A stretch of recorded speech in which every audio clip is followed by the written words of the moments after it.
Welcome to Almost 30 Podcast. Hi, everybody. It's Lindsay and Krista. March 1st, and this is number 500. 500. I don't even know. I don't even know. So crazy. I mean, I remember specifically we were writing in some marble notebook, you know, our goals for the week or something when we first started. And I remember we had kind of set out a 6-month goal, and it's like put out 10 episodes or something like that. You know, some smaller number. Totally. And to think that we've done 500 interviews and solo episodes is actually mind-blowing.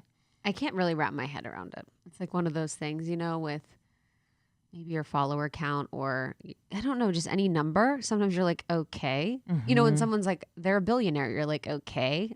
I don't even know what that means. Like, that would be nice. But anyway. Like, what is, you know, how do you even contextualize it? But today on the podcast, so if you're new to the pod, an interesting place to start, but it's actually a really beautiful place to start because Lindsay and I are just going to recap our journey to 500 episodes.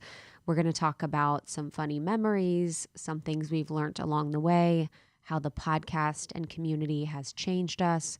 We're going to talk about some of the common threads that we've seen in really powerful interviews that we've done, and really just like take you on a ride, take you on an adventure of Almost 30 Podcast. And for the OGs, this is going to be so much fun. We're so excited that you're here, that we can do this together. You guys have been so important to this process. You are with us every step of the way, and we couldn't be more grateful. Yeah. And the beginning, shall we start there? Yes. The very beginning. Yeah, I think it serves everyone to review how we met, because I think it was so divine and serendipitous in so many ways. But Krista and I both lived in New York at the same time. Never met each other, which is not surprising because it's a big city. Like, whoa, you didn't run into each other? Honestly. No. We might have been in a Soul Cycle class together. Truly. And maybe you were at Bounce at some point Yes. when I was working there. I do remember I remember meeting Justin outside of Bounce a few times. Yes, that was a scene. But we were connected by a mutual friend. When I was working at Soul Cycle, I had already moved to LA and Krista was auditioning, and we were connected because Krista was going to audition again and wanted guidance or support, you know, someone who's done it before to answer any questions. So we were connected, and I remember she sent me like a calendar invite, and she we're going to FaceTime, and it was like this whole appointment thing, and I thought it was awesome. You didn't know what you were getting into. I was like, this is organized and I appreciate it. I was like, I smell a Virgo energy. And yeah, I just remember us like vibing, and, you know, we obviously talked about the audition and Soul Cycle, but I was like, oh, like, I can't wait for her to do this, get this, be out in LA, and like we could be friends. Yeah, and it was crazy because when I first found Soul Cycle in New York City, Lindsay was an instructor at that point. I think you were like in the burbs. Yes. Or maybe in the city, but so we didn't know each other through that, but I was at a job and I always wanted to find an outlet. Like I was like, what could I do with my life? I felt really lost, even though I had been pretty successful in the corporate world and not as successful as I could have been. Like definitely didn't live up to my potential, but from the outside it was successful.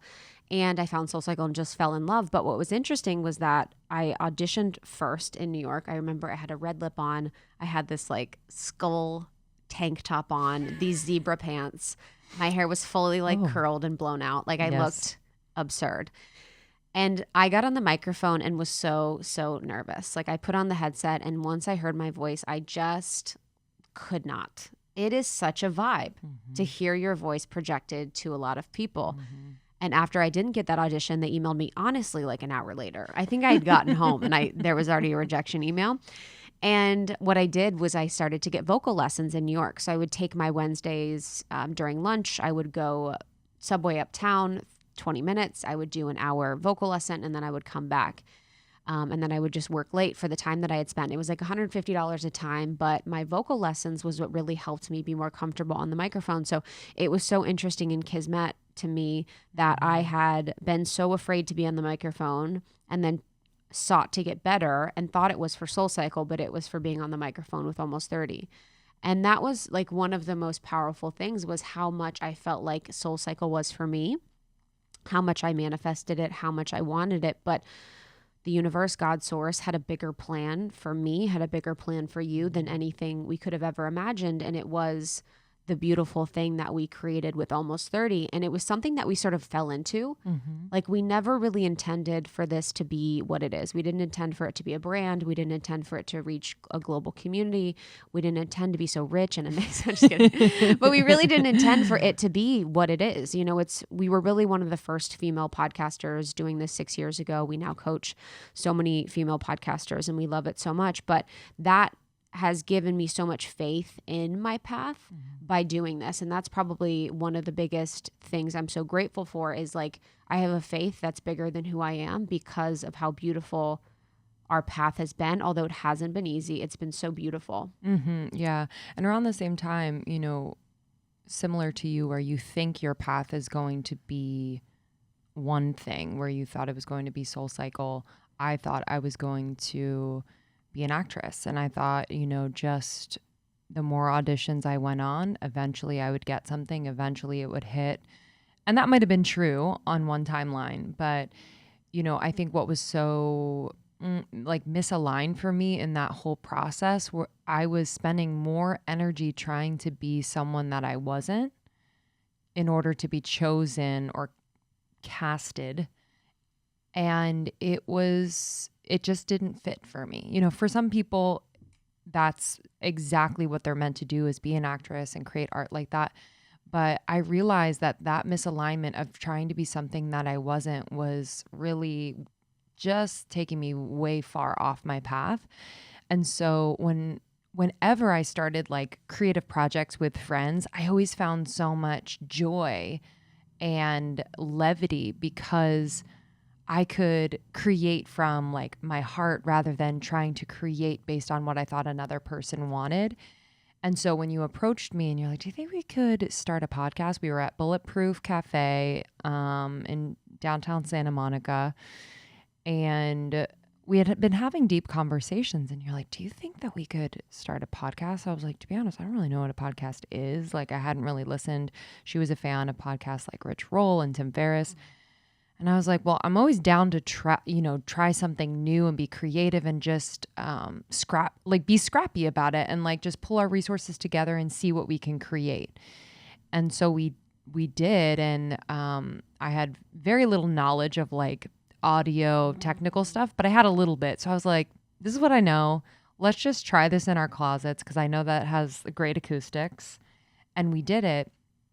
And that's really like the true humble beginnings. But all that to say, like, when you have that feeling of frustration when you're in pursuit of something, I think it begs you to go a little bit deeper. Is this a feeling of frustration because it is for you and you must like surrender to parts of the process? Or is this a feeling of frustration because you're having to abandon yourself in order to make it happen? And that was the case for me with acting. So it was really cool to then start the podcast and be like, we're being ourselves. We're writing our own script. You know, I'm allowing myself to grow and evolve in real time in this work. And it was just so much more fulfilling. Mm-hmm.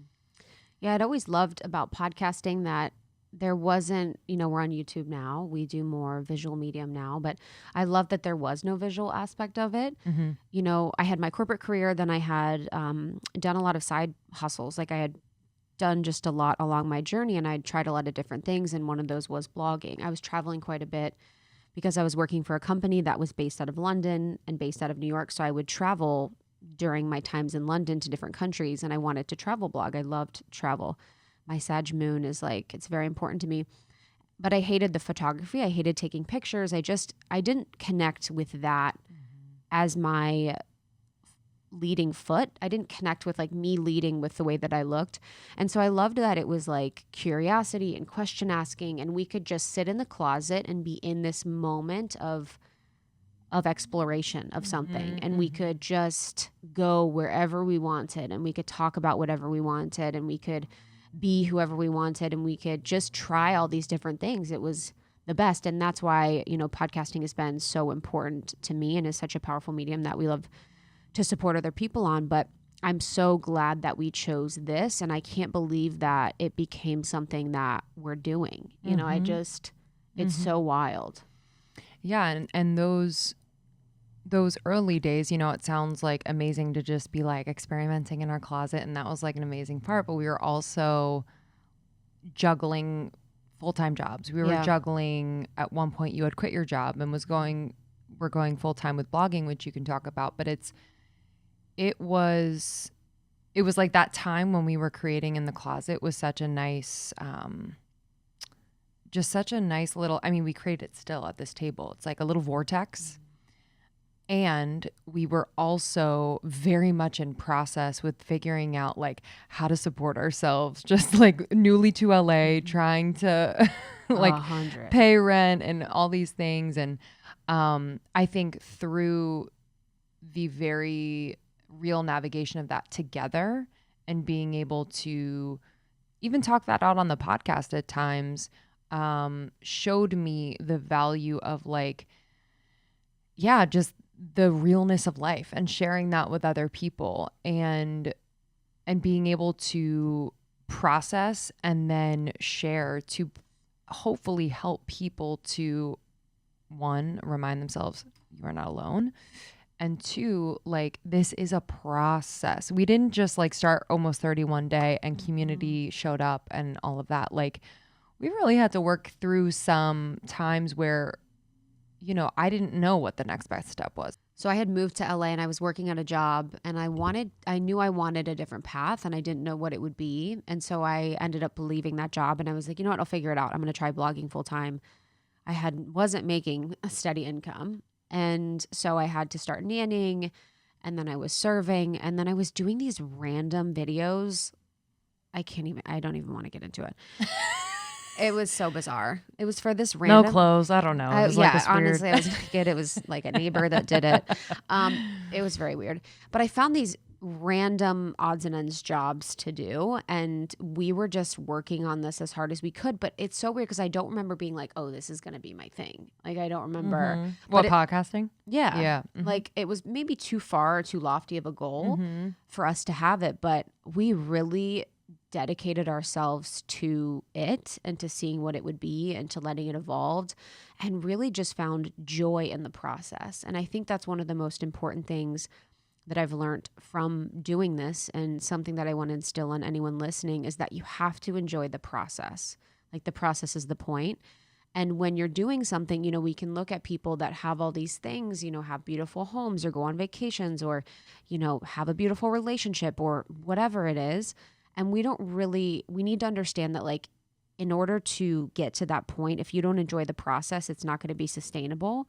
And if you don't love yourself along the way, or if you don't find joy in it along the way, it's not for you. Yes. You know, we fell in love with the process of podcasting, with figuring out the audio and the back end stuff, and then figuring out the partnerships and figuring out how to set up a business and how to pay employees and do all these different things that we've done along the way that I've loved learning about. But without like a true joy and passion of doing what we're doing outside of even people giving us feedback that they loved it or hate it, it was our like why. And I think, you know, enjoying the process allows you to be even more creative because you're really out of your head. You know, you're so present to, wow, okay, I just learned something new, rather than thinking about, oh my God, there's so many things I need to learn. I'm so overwhelmed. I can't even start. It brings you right to presence. And I think one of the ways in which we've done that is just like infuse humor into things. And I think you're so good at just like, you know, we could be doing something kind of challenging, and then there's like a moment of levity, of humor, and then it's like, oh, right, we're doing what we love. It's all good. You know, it's like, because the moment can be, at least for me, like sometimes it could be so like a lot. Yeah, of course. You know, I'm like, how are we going to do this? And then I think, you know, our show, one of the foundations is that kind of humor that we can bring to some of life's most challenging moments, a depth and a humor. Yeah, I think one thing that I've found that's been interesting across 500 episodes is like, if you listen to the first episode, so I know there's people here that's listened to every single episode from the beginning, It does. There is a part of me, I have to be really honest, that gets a little sad that I do feel like I wish I could go back to that unaware speaking. Like this, the self-censorship is real.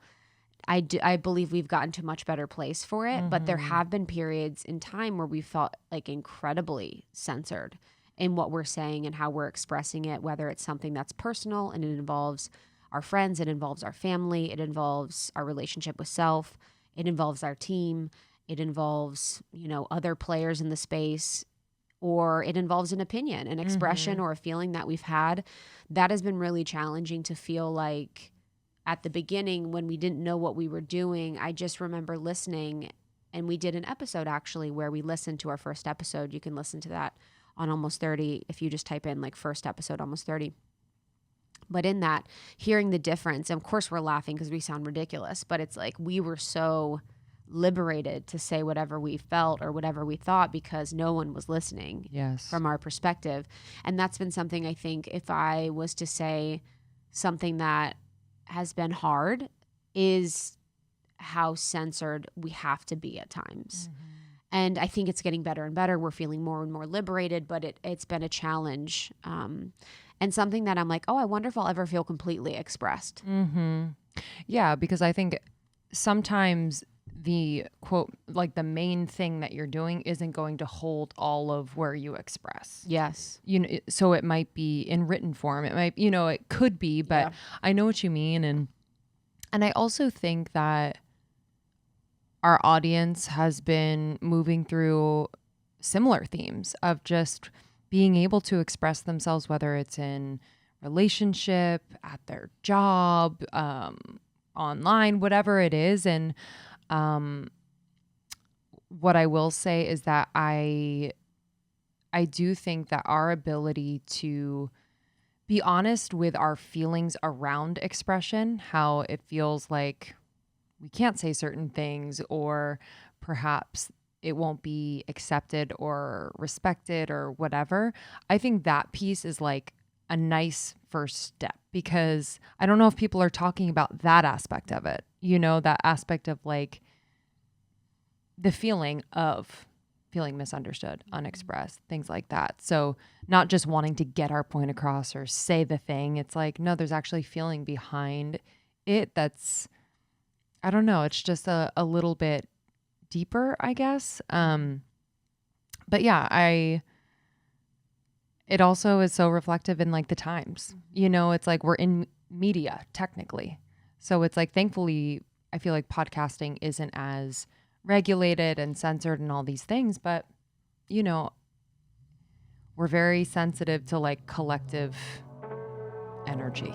We hope you're enjoying this conversation. We're going to take a few moments to share brands with you that we love and who support this show. Okay, I need to update you because I have a new product from Osea that I am absolutely loving. Osea's Hyaluronic C Serum is just unbelievable. It is making my skin look soft, bouncy, hydrated, especially in these winter months in New York. I need it. So unlike some other hyaluronic serums, Osea's is clinically proven to instantly increase hydration and is anti-aging. It minimizes the appearance of all types of lines like wrinkles and crow's feet, laugh lines. We love those lines, but just minimizing the appearance is always nice. I love incorporating this into my routine. So I normally put on this serum after I use the Ocean Cleanser. It's just a nice combo. So the quality of the Hyaluronic C Serum is top notch. I know that they are only putting ingredients in that are clean, vegan, cruelty-free. So I just know that my skin is going to love it. All ingredients are plant-derived and non-toxic. So a great choice for moms to be, by the way. Okay, so if you haven't tried Osea, please, now is your time. This is your sign. Find your new skincare favorites at OseaMalibu.com and get a special discount from us. That discount is Almost 30. The discount code is Almost 30 for 10% off your first order at OseaMalibu.com, OSEA Malibu.com, and you'll get free samples with every order. And orders over $50 get free shipping. Go to OseaMalibu.com, use the code Almost 30 for 10% off your first purchase. One of my favorite things to do is to peruse interior design Instagrams. Krista and I have been reposting interior design stuff I've noticed lately, and I think it's just us dreaming of our future homes and just designing it in a way that we really, really love. So if you're anything like me, you love redecorating a space. And so when I found Redecor, I was like, oh my God, I can't wait to tell you guys.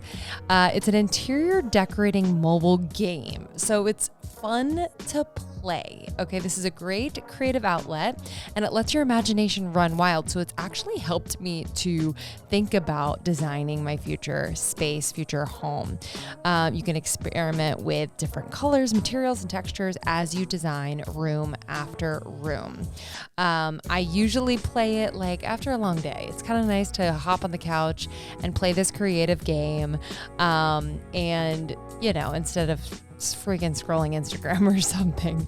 And the other day I designed a living room. Okay, it was so fun.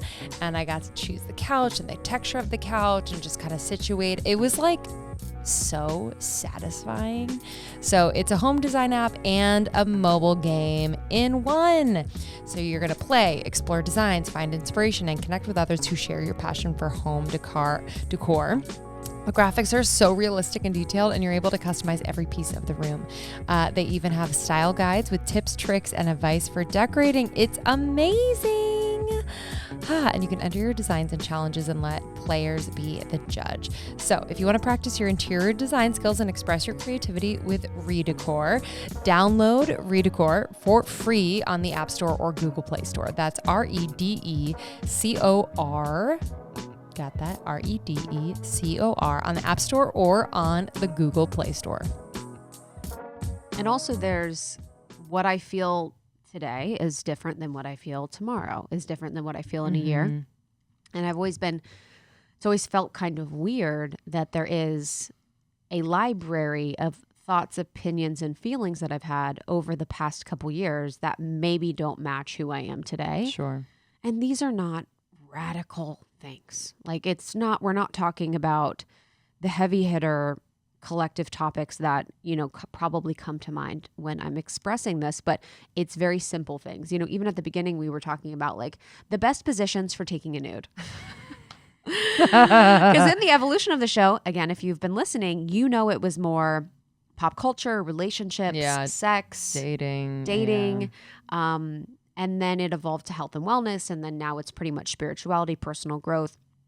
But at the beginning, it was sort of in that realm of just being like, I would tell stories about my family. I would say just whatever the fuck I wanted in however the fuck of a way I wanted to do it. And then eventually it's like you hear yourself enough. You're like, ooh, do I want that to be representative of me? Because that's a side of me that's very like Mercury and Aquarius, just kind of say whatever I want, whenever I want, knowing that it'll change in the next hour. But then when it's recorded, it's a little bit harder because you're like, oh, that's how I felt that day. And then the next day happened. Yeah. And I think to that point, this is very apparent when we interview like bigger guests, but I think just for us too, it's like looking back and realizing how unprocessed we were with some things. It's like, and I have compassion for that part of us and those versions of us. But I think what we've learned over the years is it's much more powerful and resonant when you've processed and then share. And I think that goes for truly anybody in any realm, whether it's private or public. You deserve and we deserve a processing. Yes. Yeah, Lindsay and I were just watching something from someone else in the community that has their own community, and they were coming to a situation super unprocessed, super raw, super real, which could be appropriate for their situation or space. But I realized in that as a mirror for me, like that we've done that many times in the past. And that is exemplified as us coming to an interview, conversation, solo episode, whatever on the podcast or public, and having a charge to it.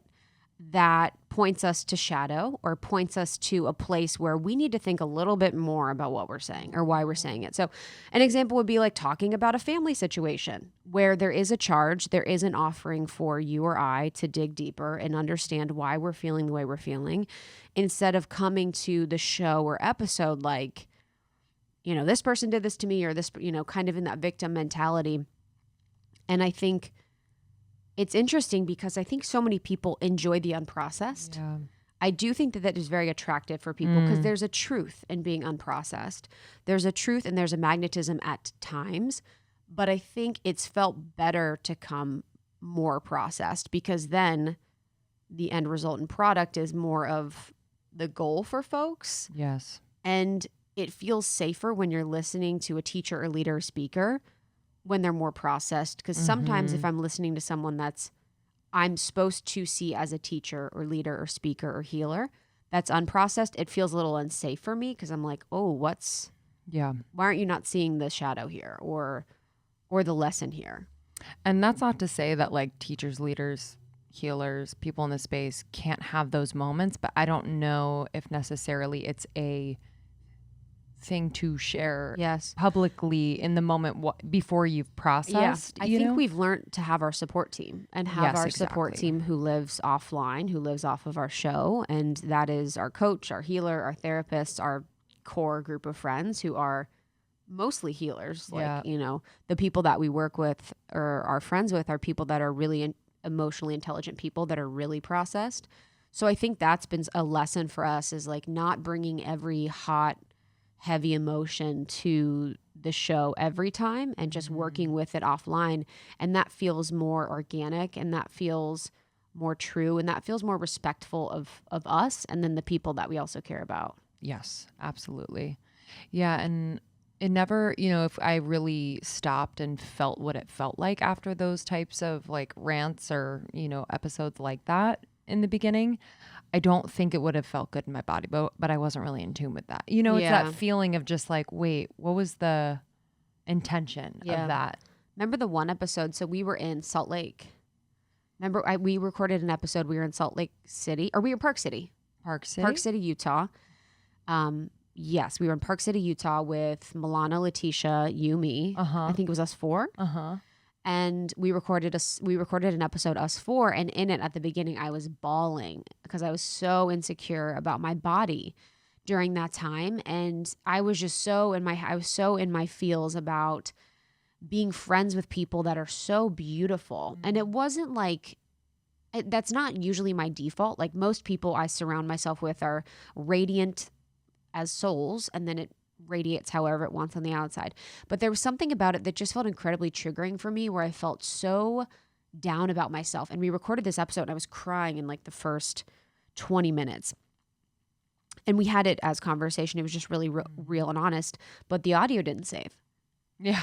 I remember the audio didn't save. And I was like, oh, Jesus. I was like, well, that was like a sign. Yes. That it's just something to sort of have on my own. And what is the intention I'm bringing? And it's not like I'm like crying I was embarrassed to start crying, but it's not like I was like, feel bad for me. But we always want to be mindful of our intention and the energy that we're bringing to situations and conversations. And our goal is to more so now be vessels for the energy that, the conversation and the light and the energy that we can bring to these conversations. But yeah, that's been crazy. And also, we've also, this podcast has really forced us to have hard conversations with people we love, people we know, when we're, especially at the beginning, when we're talking about shit, it's very obvious. Yes, it's very obvious. The only episodes my mom has listened to have been ones where I've literally been full on mother wound. I know, actually, yes. Same. I feel like both of us have had these like family situations where we had, it feels like with what we do, it's like our family wouldn't listen. Oh, they wouldn't though, and they don't, because they know they're gonna be. It's like when you're gonna burn if you touch hot stove, but they're like, don't touch it. I always thought about that. I'm like, you're only listening because you know it's going to be painful. And that's sounds cruel, but it's something that we do naturally where I'm like, I know this is going to be painful, so I'm going to listen. But it's helped us to have more deep, intimate conversations, honestly. Oh, yeah. Yeah, I definitely have learned the hard way about, and I think like if I pull out a little bit more, I moved out to LA. I'm from the East Coast. I moved out to LA for 7 years. And during that time, like I didn't see my family very often. I was talking to them on the regular and, I consider us to be close, but I think I took for granted like being able to see each other on a regular basis, how powerful that can be to keep I talked about this the other day, like the system updated within the relationship where like when I came back, I feel like my family was like, who are you? In the most loving, curious way. They're like, who are you? And I was like, whoa, totally. Because I had like built a life out here. I had done so much and so had they. So I'm like, yeah, we actually really deserve kind of this restart to our relationship in a way. Me as me, you as you. But the podcast has been such a catalyst for those conversations because I have shared some things, while not specifics, but specific enough that it would be invasive, or when you're hearing it and you know it's about you, it's a lot. It's a lot to process. It can feel just like a violation of privacy. And, I really owned that because while it felt good to actually say it out loud and just kind of work through it, it first should have been processed with my family. You know, sometimes it's easier to hop on the air and just fucking talk about something that's hard. That's why people talk behind people's backs. Yeah. Because it's easier. Yes. You're like, could I have a hard conversation? Also, it is interesting though, because you have a right to your truth. I have a right to my truth. Yes. So when we're in our situations, it's like sometimes we're not allowed to express our truth because it's going to hurt other people because we're on a platform and it makes us feel like we don't have a right to feel how we feel. So it's an interesting paradox. I'm not really sure, what the answer is. But yeah, I mean, having people call us out or give us feedback has been so interesting. And that's another thing too, this has taught me about having your own back.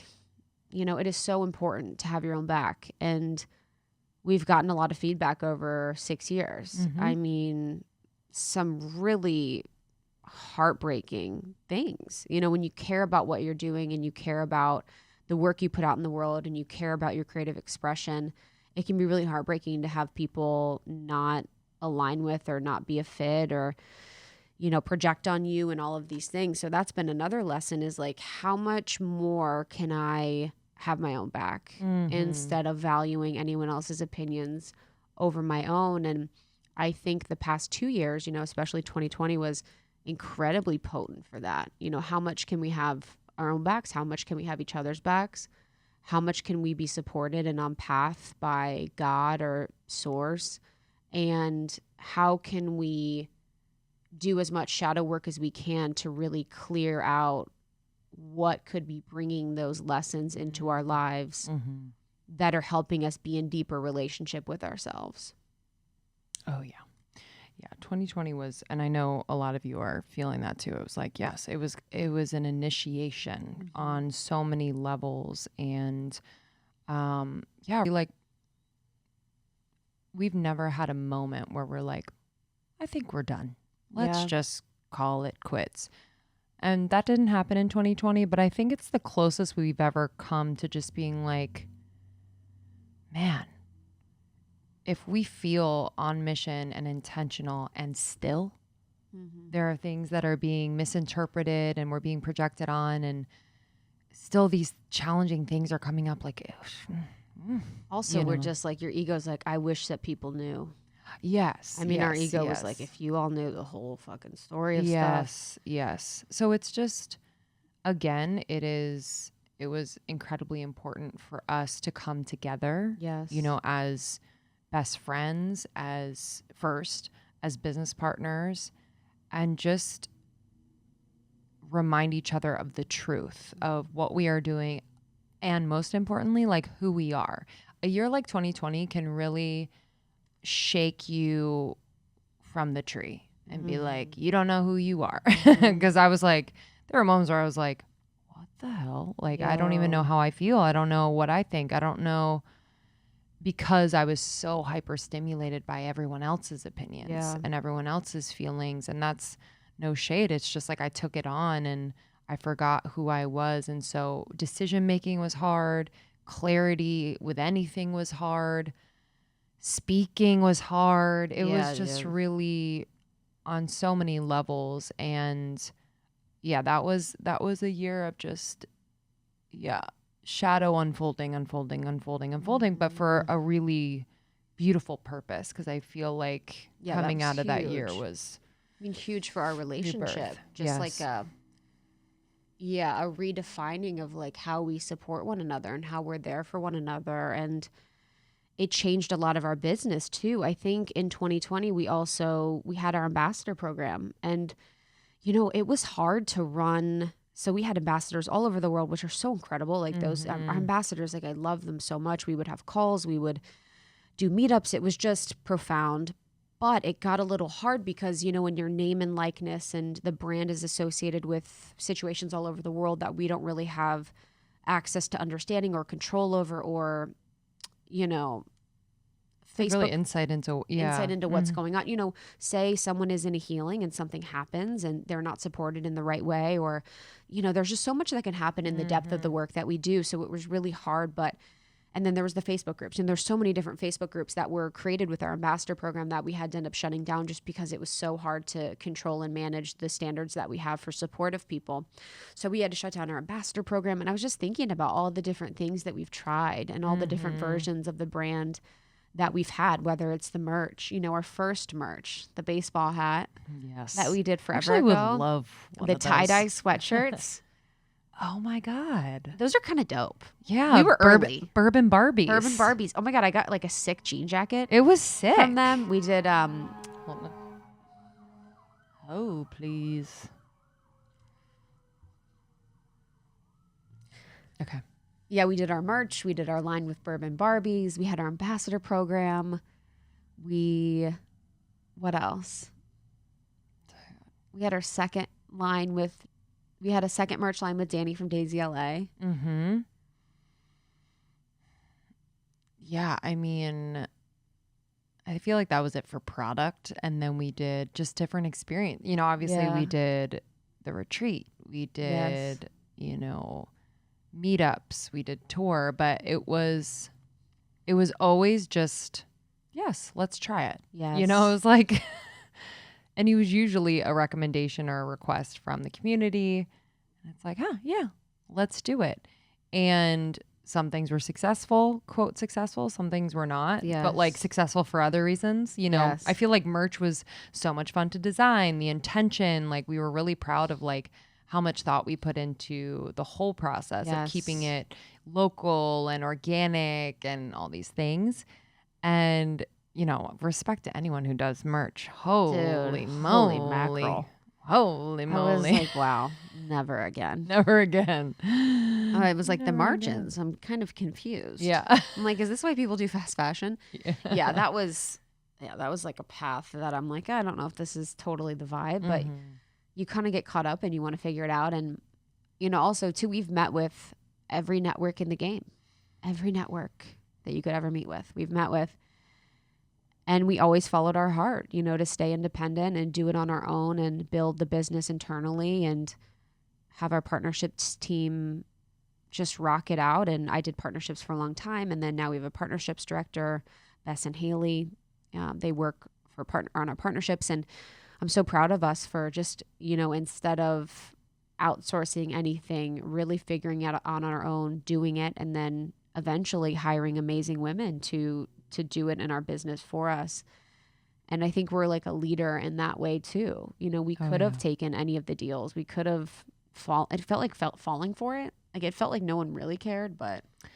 Yeah. And, you know, there are a lot of, just like a side note, there are a lot of podcasts out there that like, I think it's it's a perfect opportunity to join a network, Of and course. we started, and the reason why we said no. I love a lot of networks, to be honest. Yeah. The reason why we've said no at the times where we were approached and had these meetings was like we had built it from literally nothing. And so to think about giving a percentage that they were requesting to them, we had already been doing all the things that they would do for us on our own. Could we just hire someone to come in and help us rather than giving so much away?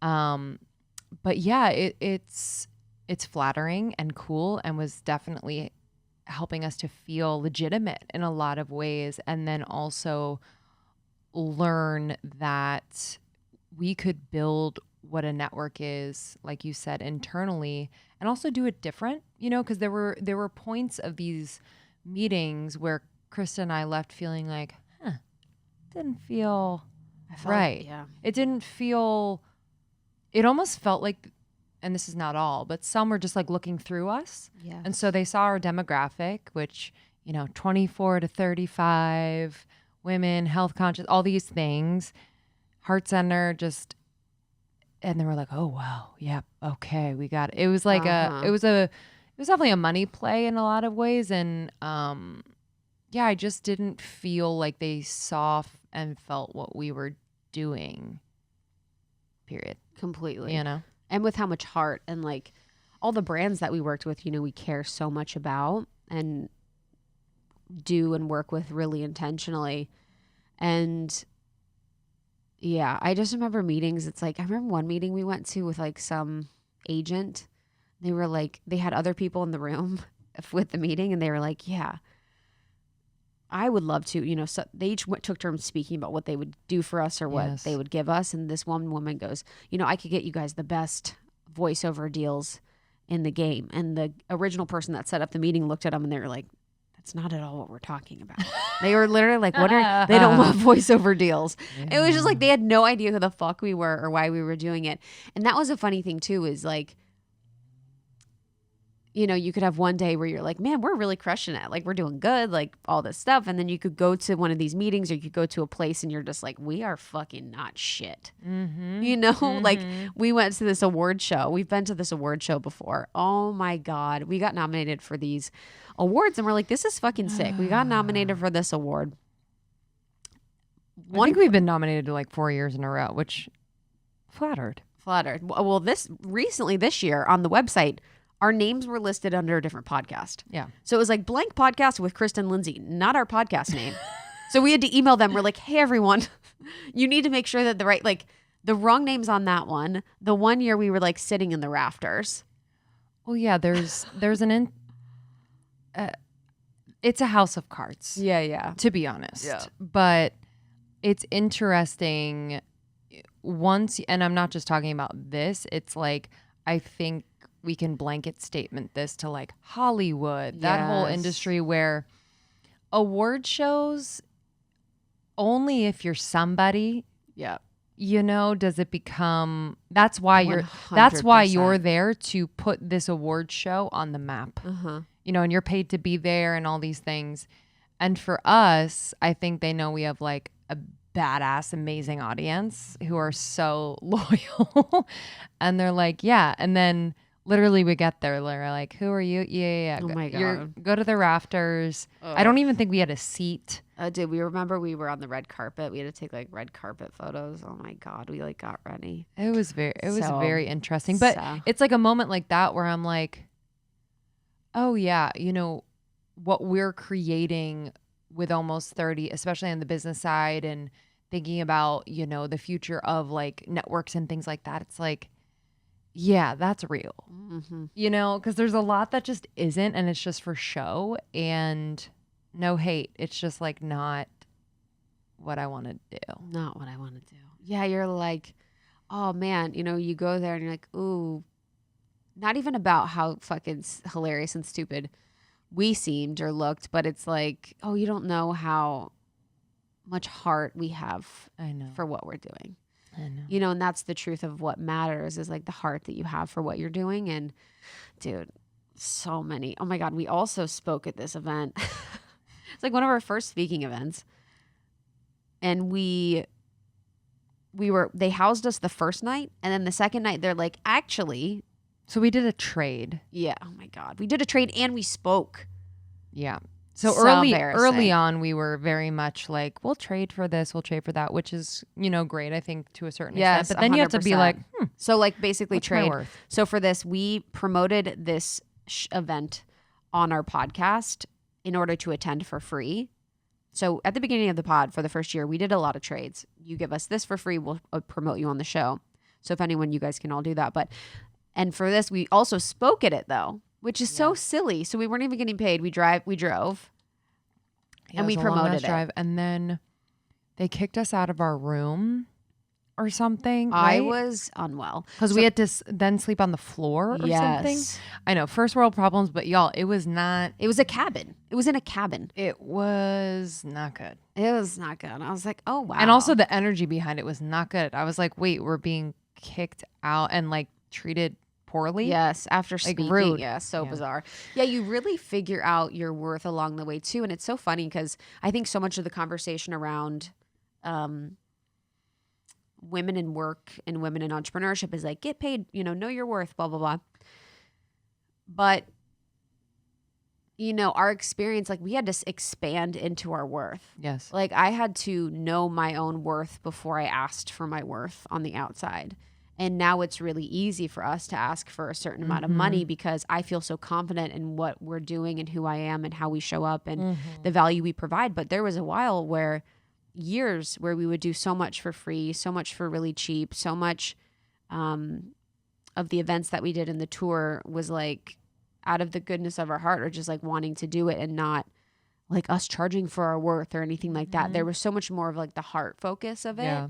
Mm-hmm. But there are times, where it doesn't feel good, where you're like, oh, I need to be paid. Mm-hmm. But because like our boundaries had been crossed in that point where we had agreed to something and then we did it and we're like, oh, it didn't feel good to have this boundary sort of thing. And then you learn, Yeah, you definitely learn along the way. And I think also it's like a really important part of that process was like getting in tune with what relationship building looks like, Yeah. It's like, and it's not about strategic relationships, although that can be a part of it. But Krista and I really wanted to build like long-standing relationships with people, guests, brands, really anyone who we felt, wow, you have a lot of heart in what you're doing too. And, even to this day, like if it feels energetically really sound to do a trade with someone, like that still happens. But I think our discernment has gotten so much sharper because we've really been able to tune into like, okay, how does this feel? How does this really feel? Not thinking about like the money gained, the money lost, this, that. It's like, how does this feel? And what does this relationship potentially mean, to both in the process? I think you've done a really good job when you were doing partnerships and setting the tone with like how we build relationships with our partners. It's not just about us getting paid by our partners and like doing a 60-second ad spot. I realized that in the corporate world. I remember being at my first job when I was living in Chicago, and I remember just like being there for maybe a year, and I was like, after a meeting with one of my bosses who was very odd, getting out of the meeting, I'm like, this is high school. I was like, oh, this is politics. Yeah. Yeah, exactly. Oh, so in the real world, we're not actually past the high school phase. And it's all about who likes you. And it's all about being liked. And it's all about relationships. So there was that shadow part of it where I was like, wow, this is fucking crazy to me that we're all adults. And you have to, it's not about the quality of your work per se. It's really about who likes you. But then there's the other side of it that was like the very human side where you're like, life is all about relationships. Life is all about relationships with your family, with your friends, with yourself, with your community, with your coworkers, and your life will be as joyful as your relationships are, even that relationship with yourself. And I was like, damn, it's all about relationships. I was in sales, in consulting for a while, and sales is all relationships. It's all about relationships. So I was like, wow, this is so crazy. So I've always brought that through into everything you're doing, whether it's a business relationship or, a creative relationship, whatever. That energy of that partnership will bring you everything that you need. Those people will support you. They will spend with you. They will stay with you. They will believe you. They will trust you. They will all these things. If you're yourself, you love yourself, and you value, the relationship and partnership. So I always tell our interns, because we've had interns at almost 30 for 3 years now. We've had amazing interns, Lexi, Marielle, Kat, like just some incredible ones. And I always tell them when we're talking about getting a job in the real world, my first advice is the cool companies that you want to apply to will usually pay you like shit and treat you like shit. That's always my biggest advice. Because everyone's like, I want to work with X company, which is the cool like fashion Instagram brand. And those companies usually treat you like shit and pay you like shit. You'll see it over time. And the second thing is really it's all about relationships. So it's really important that people like to work with you and enjoy working with you. It doesn't mean to abandon or betray yourself, but it means to find joy and pleasure in your work and what you do and who you are, so that people can and you can enjoy the work that you do. Yeah, I could not agree more. And, just on that team point, like we were, I don't know if it was definitely a need where we were wanting to bring on people that just did things better than we could do, that supported us. But also, it felt aligned to bring other people into this mission. And we did so really early on, and I think that was really, really helpful in treating the business as a business before it was a business, bringing people on like Chloe. She was our first intern ever. She helped with social media and design, and she was a rider of mine at SoulCycle in Newport, and she listened to the show and was such a fan. And then, she became an employee and then started her own business. And I think, what's really special in what we do, again, it's the relationship building. It's like to do this with others and to have a vision and to execute on a daily basis and be creative and then allow those people to be in their genius. There's really nothing better. And being a manager is very hard. It's a whole job in itself. And we've learned so much, but I'm so glad that we hired people early on and really invested in people, Yeah. And Tiffany, Tiffany, who was so important. She was our director of operations for probably 4 years. She was at Sony. And I remember we met at Air One. She was like, I love your podcast. I work at Sony. And I met her and she brought her resume and we were making $0. We were idiots, like pure idiots. And she applied. And then eventually, we were able to hire her, and her seeing us and her seeing the mission and her really just being someone that I deeply trust in business, was so instrumental. And now building out our team to people that we really love and respect and are true geniuses in their own right has been so powerful. But being a manager and being a leader of a team is so challenging because it's that part of the processing, where we want to come as processed as we can. We want to be the absolute highest versions of ourselves in every conversation. We want to have grace and patience and compassion and just really be the leaders that we believe we portray ourselves as, and really be that integrated self behind closed doors with our team. Like my absolute nightmare would be to have someone from our team or someone that worked with us or a partner go and be like, you know what, they aren't who they say they are. You think that they're these things, but they're not. Like that is my nightmare. And so it's always so important to me that our team really values and loves working with us and really feels seen and heard and really feels super expressed, whether that's with us or, outside of working with us after our relationship is done. Yeah, I completely agree. And we have such a great team. So just shout out to the team. We couldn't do what we do without you. And it's been in the last like year or a little over a year, just being able to, for us, almost like lean back just a little bit into, just more creative visioning, strategy, like just kind of being with the spirit of Almost 30 a little bit more rather than in the day-to-day of like the nitty-gritty. The team really takes care of the execution of everything and the management of so much. So it's just, it's felt incredible.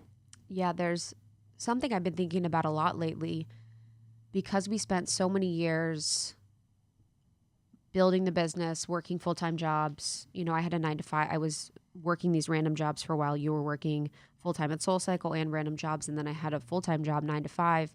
We were on tour. We were doing retreats, all these things. It's actually crazy what we were able to do. But the past couple months, I've been feeling like a sense of like being uninspired. Mm-hmm. But something I've been really working on and kind of playing with or exploring is, am I uninspired or am I just not working off of adrenaline? Yeah.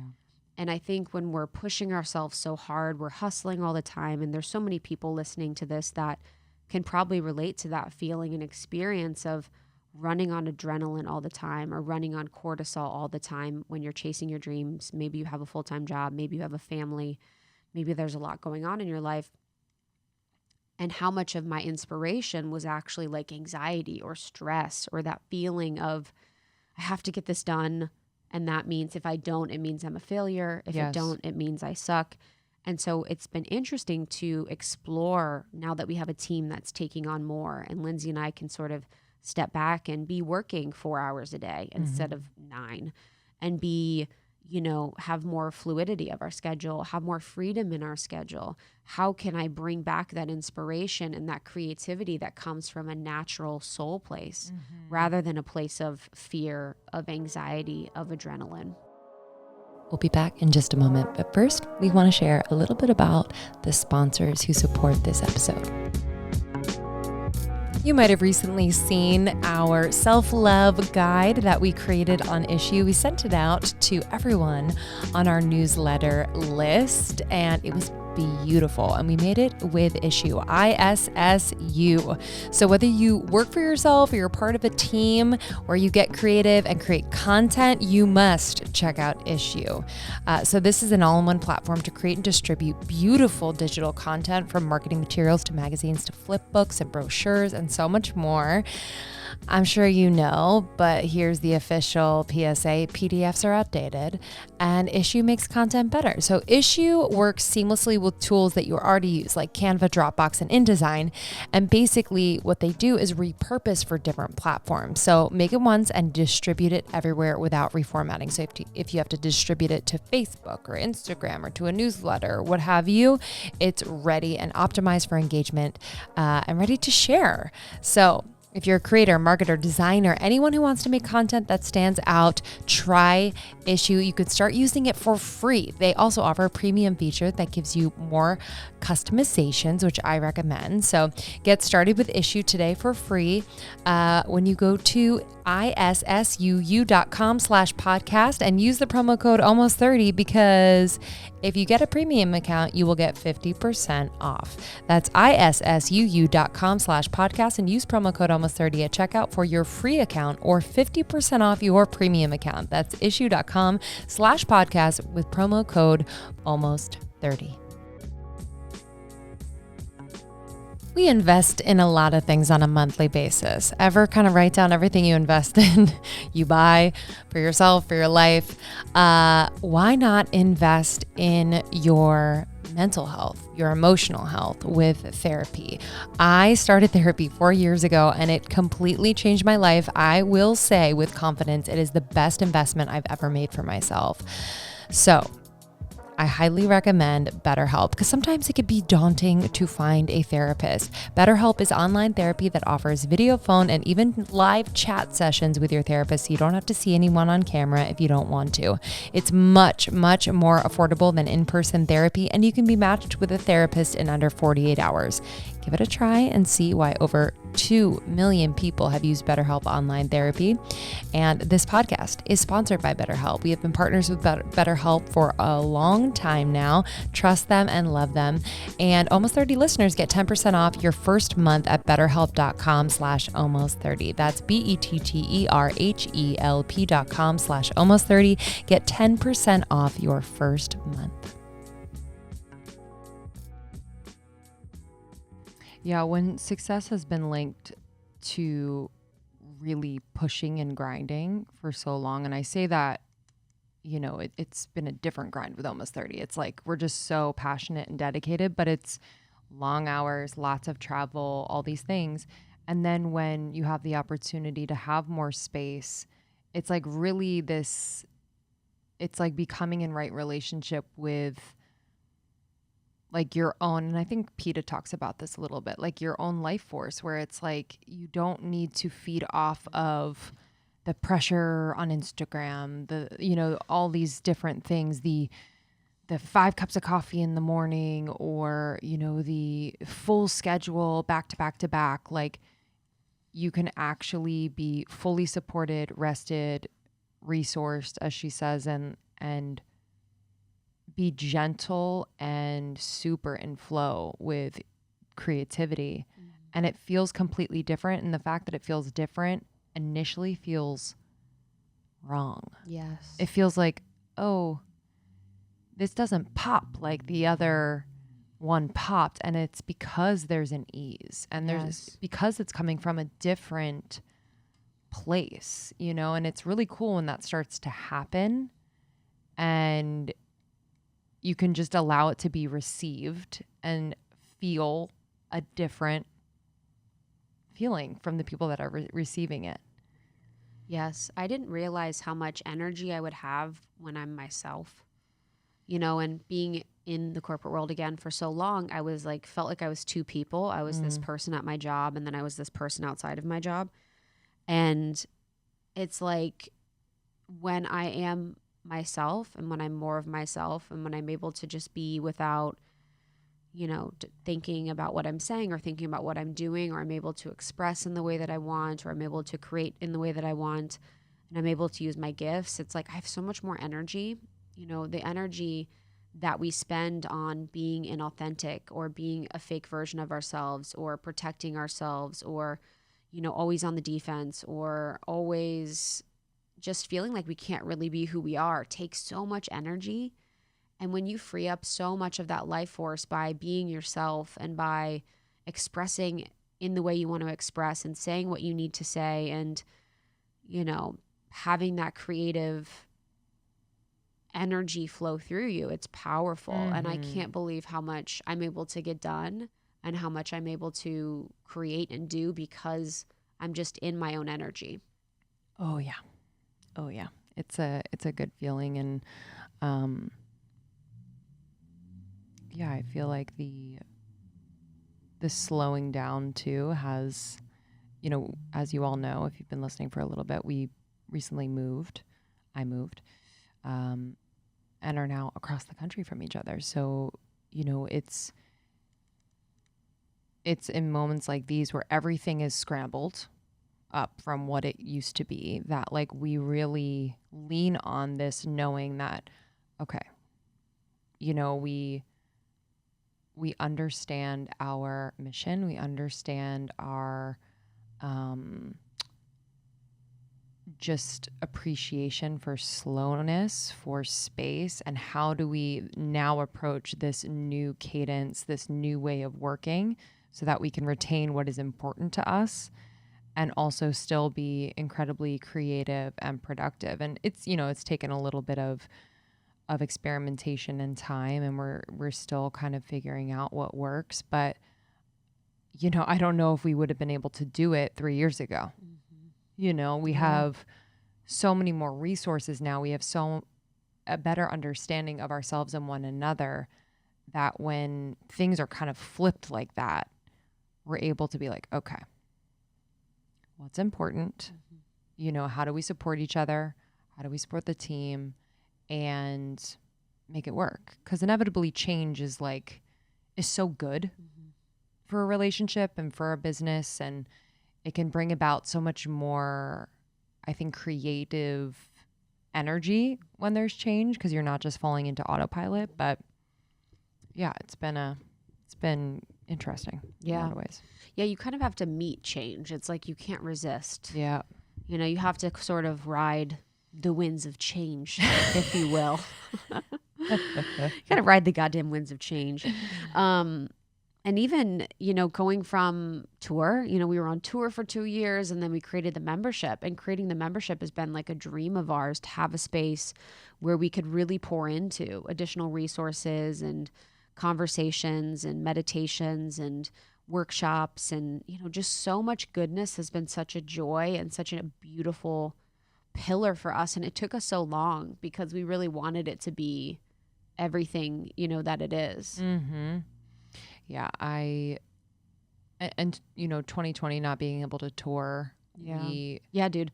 Lost a lot of money. There you go. Want to talk about business? We were going to do a festival. We were going to do a festival. We lost the fucking deposit. Put a lot of money into that festival and then lost that.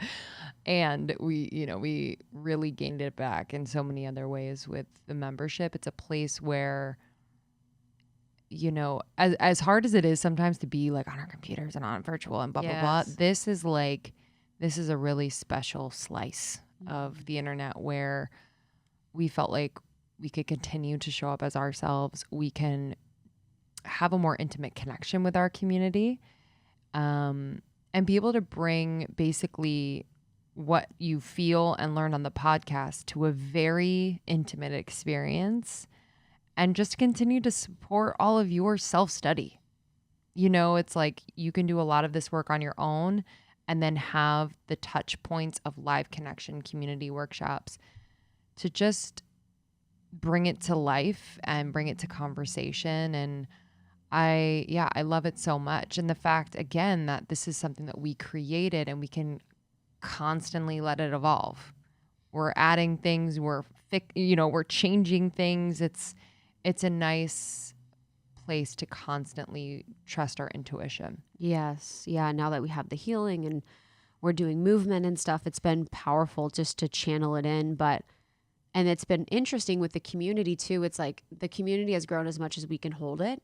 And I think that's one of the interesting parts about energetics. And when we're working with, you know, business owners or podcasters in talking about that, it's not something that I've felt like I've been able to conceptualize until we're in it, where the amount of money we make is how much we can hold and how much we have the channels to which we're going to funnel that money, and how much we respect and love money is how much we've been able to make. And then, you know, our camps, our live events, our community has been as big as like we're able to really take on. And, you know, a lot of times people are like, oh, I want to reach millions. I want to reach thousands. I want to reach all these people. If you are someone that wants to have your voice heard, and there is such an energetic work on the back end that you need to do to really check in and, you know, think about, like, do I feel safe being seen? Do I feel safe being heard? Do I feel like I have something worthwhile to say? Do I feel like I'm able to trust myself in the moment to respond in the best way possible? Do I feel like I can trust myself to be seen by women and with women?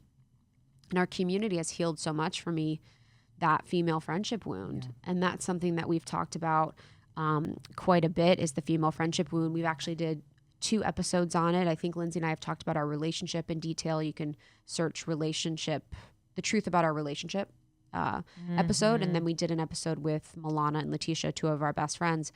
And I was someone that have valued women, but have always been a little scared of women. And I've always been scared to really trust them and feel intimate and feel seen by women. And every single guest says it, every single workshop leader, every single healer, teacher, and leader that ever works with us and that ever has access to our community is like, your community is another level. They are so unique and so special. They have this very interesting like soul signature, very like-hearted. And I've been able to feel so inspired and uplifted by seeing the power and the beauty and the glory and the compassion of the people, you know, that we get to interact with. It's been so incredible. And I would have never thought that, you know, going into the show, that I'd be able to trust and be seen and love women in like a deep, real way. That's not like, we love women rock, pay women. It's like, no, this is real. Mm-hmm. Yes. Yeah, I had a similar experience, just not feeling like I could be myself around women. I could really shine, and both in our community and in our, larger group of friends. It's like the emphasis on allowing one another to really shine and really be seen and really, at times be messy and really express in a way that feels full, has been so healing to me. And that's why the membership is special, because we do have those moments where like, yeah, we really meet people where they are, and it's not always going to be this like polished moment. It is incredibly real. And I think that's been really healing for me, just from experiences in the past where I felt like I couldn't truly express for fear of being, rejected or seen a type of way. So yeah, I mean, our community continues to be the best of the best. The best of the best. This is a random memory, but I wanted to bring it up. I was just thinking about, we had a team dinner one night, and that night or that day, someone was like, your podcast has been ripped off and put on iTunes. So on iTunes, you can search Almost 30. There's tons of podcasts that have our name, have our likeness. There's tons of podcasts that have our same intro. Mm-hmm. It's wild. People send us stuff all the time. They're like, yo, did you know about this? Whatever. I actually do not care. But this one was actually our audio, and was someone that had taken our podcast audio and had taken really intimate, deep moments of us in conversation and created an entire podcast feed of it. And I remember that day I was like, yo, the feeling was so gross, because it's like you're listening to you and your best friend having really intimate moments in public, in a snippet on some random feed, and you do not know the intention of this person. It almost felt like a robot. Yeah. Where they, Yes. I mean, it maybe that helps me to not feel so creeped out, but like it almost felt like they knew, okay, this is a bigger show. Okay, let me rip this. Yes. Just take these random clips and put it on another feed. And it was like, and then we had to like go to it. It was a moment where I was like, oh fuck, now we have to go be leaders with our team. After feeling so like violated. Yes. And that was like one situation of feeling violated that we could really talk about. But there's so many parts of being a public figure and being someone that is in the public that are so interesting that I don't think people really think about. Like I guess I didn't think about before doing it. Oh yeah. No, this was not like okay, so this is what's going to happen. Yes. Yes. Are you okay with that? Do you consent to this? Yes. Yeah, no. It definitely was not a part of the plan, but I also think too that it has developed a sense of awareness and just energy management that I think, we all could do, because it's like those moments, yes, they deserve attention and focus, and it is a lot and could really knock you off. But it's also like, okay, so having that moment, how can we pull our energy back? What is true, and what can we really do in this moment? We took swift action, had them taken off of Apple Podcasts. Swift action is hilarious. Swift action. Yeah, we took, just so you guys know, the advice is take swift action. But it's like, it's true. It's like, what else can you do? I know. I think it was like a full moment of a day. Yeah. But I just was like, wow, this is like so fucking crazy. And then people copying your shit happens too. I know. But it's whatever. It is what it is. It I mean, truly is what it all is. you can do is like, it's like protect yourself legally. Yeah. All the copywriting and the trademarking. And then if, there are things out there that are basically taking the likeness of the brand, whether they meant to or not. It's like you can take legal action. It's not our preference. I think we took legal action once and we had to end up paying. It was and we ridiculous. We were right. It was fucking crazy. I was like, wait, what are lawyers? What's going on? Like there was a brand, it was like an international brand and they used almost 30 and they made money doing it. And like a something they were like, they were like, oh, in order to stop this, you should pay them for the domain. And then whatever. Dude. It was weird. I was like, business is funny to me. There's so many stories, but yeah, I think one of the biggest ways that I've changed in kind of summation of, our conversation and of this episodes is I've learned to trust myself more and I've learned to trust God and the universe even more. I think my relationship with Source, with universe, with God has been that rediscovering of that has been so powerful for you, for me, for my life, for my relationship, and whether it's God, universe, or source for you, or whatever it is, like whoever you're organizing, the organizing principle of your life that helps you feel like you're here for a reason and that you're here for a purpose and that everything you do is divinely guided and that miracles are natural and that, there's magic and there's synchronicity available to you in your life and that you can create from a place of beauty and from a place of joy. That has been so powerful to feel like I have that relationship and that is available to me. Mm-hmm. Yeah, that's been number one. I also feel like, anything that you do, whether it's something like this where we are like creating from our hearts and, just on this mission, or you have a job where you don't feel as connected, but like you have a very fulfilling life outside of your work. In every realm, there will be the showing up of the inner work to be done. Yes. So it can be relentless at times, especially with what we do. We are in that self-development spirituality space. And we're best friends working together. We have a business. Like it is constant, but it brings me a lot of peace. It brings me a lot of peace to know that, that can be a first line of work that I'm going to do in order to improve an experience at work. It's like Krista and I know that when shadow comes up, when we need to go a little bit deeper and like we're working through something, that it will benefit the business, the team, how we can expand into holding more people, more whatever. And so as hard as it can be sometimes for my human to be like, oh my God, another thing I got to work on, my awareness around it now feels like just so rich where I'm like, oh yeah, there's that thing. And it will always be there if you are doing something that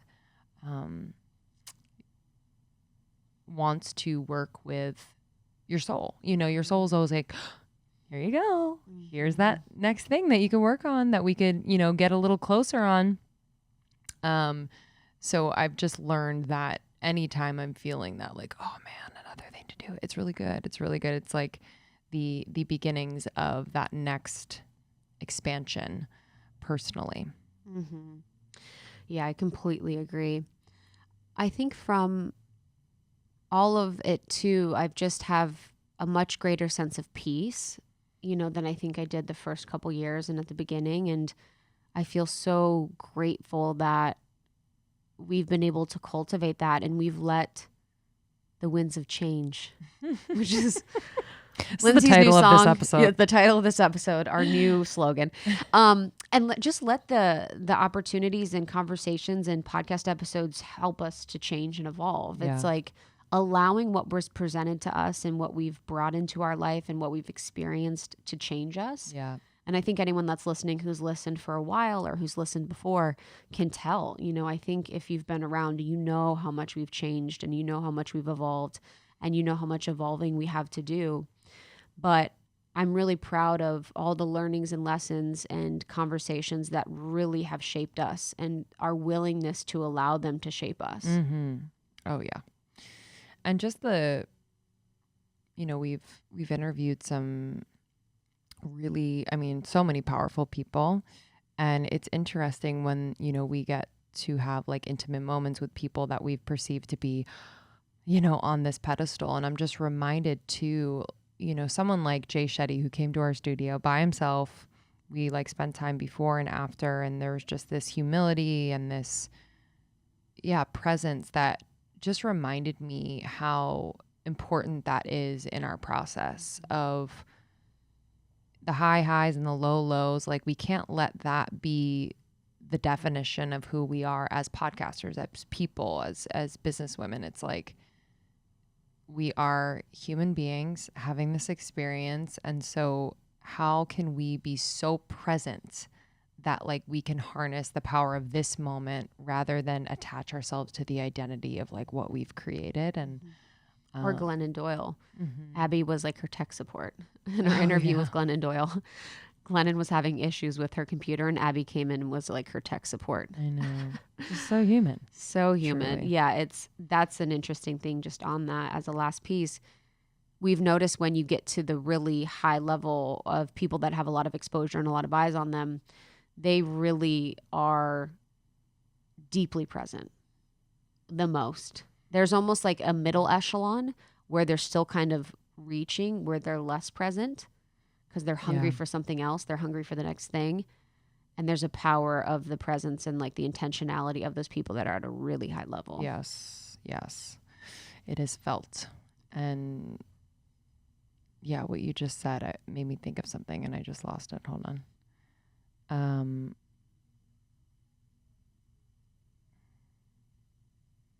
Roddy? No, the intention. The bigger guests.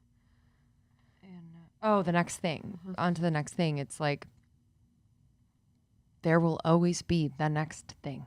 There will always be the next thing. And there could be the next season of your life coming. There can be the next job opportunity, the next goal you want to hit. But the only thing that's really real and here for us is like right now. And I just want to remind myself of that constantly, with what we do, because things pass. Like, tour went by so quickly, right? And I'm like, whoa, we toured the world. How present was I? I think I was present in moments for sure. Yeah. But it's like, oh, we're planning the next thing. Yes. Planning the next thing. So I just, I'm more mindful of that than ever. Yeah, 100%. And I think for the future, of almost 30, what we're looking to do is just continue to up-level our content, continue to have conversations that scare us, that might bring a different perspective and idea to our audience.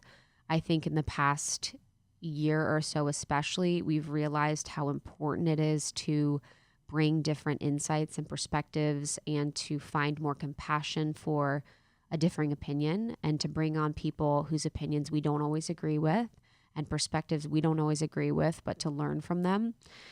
And it is our intention, to bring the human out in everyone that we interview and to represent a beautiful, engaging, funny, interesting conversation with them during our time together and to educate our audience or enlighten our audience or make our audience feel less alone. So we just want to up-level our conversations and, the energy that we bring to those and sometimes push the boundaries a little bit. We've always pushed the boundaries. Years ago, we were talking about things that are now in the zeitgeist of conversation right now. And we want to be a leader in that way.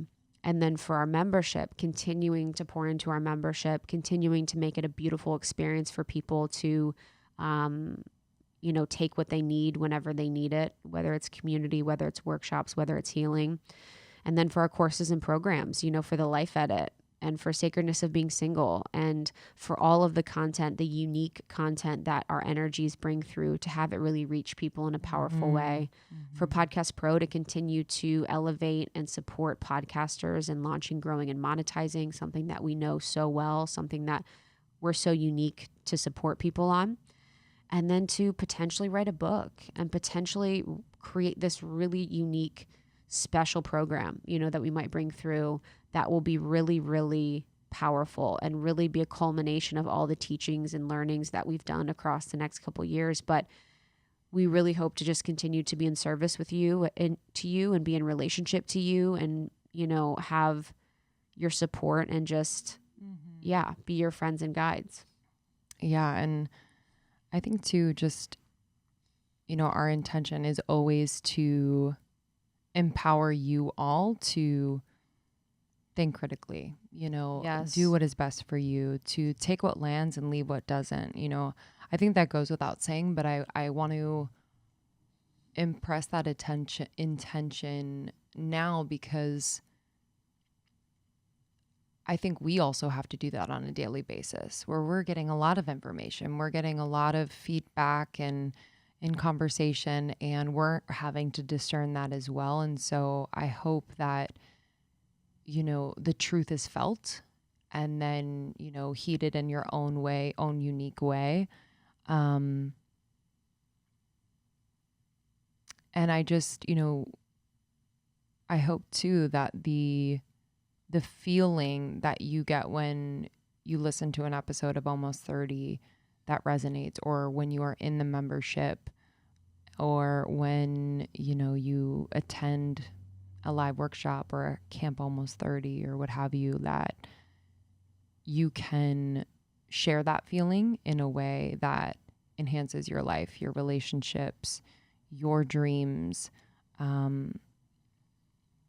because it's possible. You know, you don't necessarily need us in every moment to be able to create that for yourself, but the fact that you've felt it with us, I feel like it's just pointing to, there can be more of that, you know? And, that's my hope for you all, and for us as well, to just continue to follow that feeling of like, this feels really good. This feels really like our hearts. This feels connected. This feels rooted and also plugged in to source, you know? 'Cause I think as we, especially as women, like as we continue to trust ourselves and follow that feeling, the world changes in a big way. Mm-hmm.